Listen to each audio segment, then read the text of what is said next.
السلام علیکم ورحمۃ اللہ وبرکاتہ۔ میں آپ کو آج تسبیح کا سردار پڑھوا رہا ہوں جو حضور صلی اللہ علیہ وسلم بھی پڑھواتے تھے۔ پڑھیے میرے ساتھ، سبحان اللہ وبحمدہ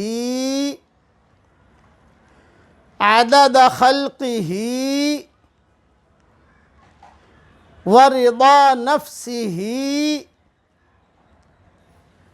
وزنت عرشہ ومداد کلماتہ۔ اس کو تہجد تسبیح کہتے ہیں۔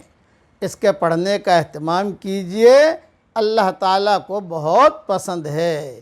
اور ایک نصیحت یاد رکھیے، اگر گناہ ہو جائے تو اس کے پیچھے نیکی لگا دیجئے، وہ گناہ کو بھگا دے گی۔ اللہ تعالیٰ ہم سب کو عمل کرنے کی توفیق عطا فرمائے، آمین۔ وآخر دعوانا ان الحمد للہ رب العالمین۔